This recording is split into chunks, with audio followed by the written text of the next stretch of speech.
il a fallu que Diana marche pour que Camilla puisse courir. Pour Tom Quinn, expert royal et auteur du livre Gilded Youth, ou Jeunesse dorée en français, le mariage de Charles III à Lady Diana aurait presque été une sorte d'entraînement pour sa seconde union. Émotionnellement immature du fait d'une enfance placée sous le signe de la retenue et de la frustration, le futur souverain essuie, à l'époque, le rejet de Camilla, qui lui préfère l'officier de l'armée britannique Andrew Parker Bowes. Un homme, un vrai. Qu'importe, il épouse la jeune Diana Spencer, de 13 ans sa cadette. Puisque la maturité n'atteint pas le nombre des années, Charles III, alors prince de Galles, laissera sa relation se détériorer et lui préférera une liaison avec son ancienne amante et future seconde épouse, Camilla Parker Bowes. Après les révélations chocs de la mère des princes Harry et William lors de l'émission télévisée de la BBC Panorama en 1995, le souverain se retrouve en pleine tourmente. Sa relation extra-conjugale est décriée dans tous les journaux, son image accuse le coup. Pour le grand public, il est le bourreau de la princesse des cœurs. Au sortir de ce fiasco médiatique, le fils d'Elisabeth II se retrouvera grandi.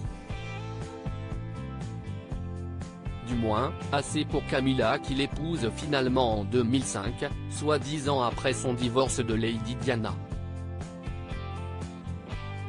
Supérieur à Lady Diana, Charles, William, Harry.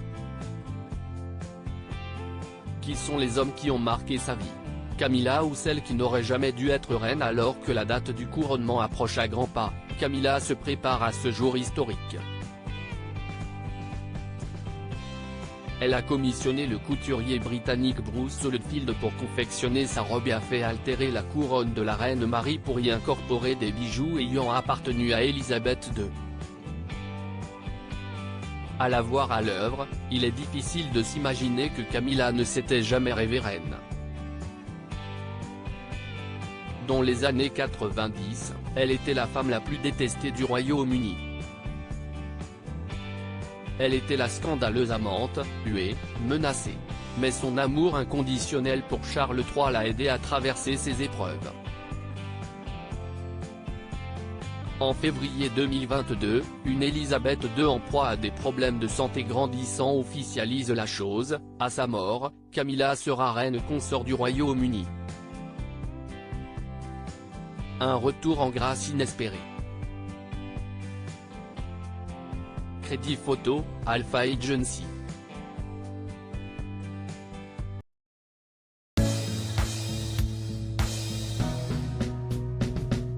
But there's all times through the rough times I think